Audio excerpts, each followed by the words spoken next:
Барлықтарыңызға сәлем, каналыма қош келдіңіздер. Бүгін дәмі өте керемет әрі жұмсақ вафли жасаймыз.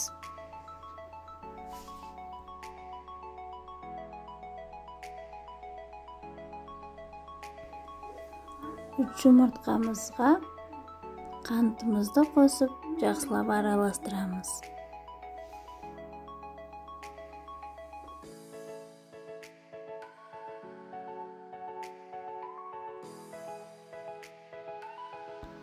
Сары майымызды ерітіп қосамыз.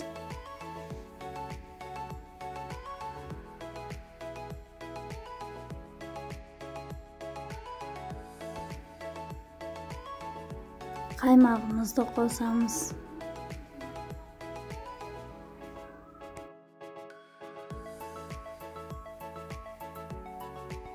Жақсылап араластырамыз. Ұнымызға қопсытқыш қосамыз.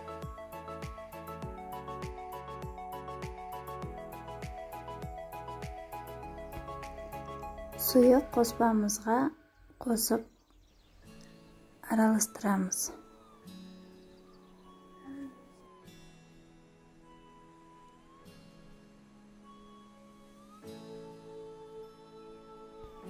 Осындай қою болып шығады.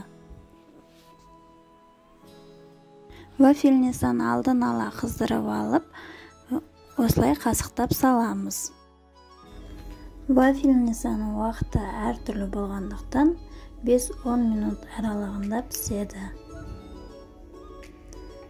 Менде 8 минут арасында пісті. Қызарғаннан соң ала береміз.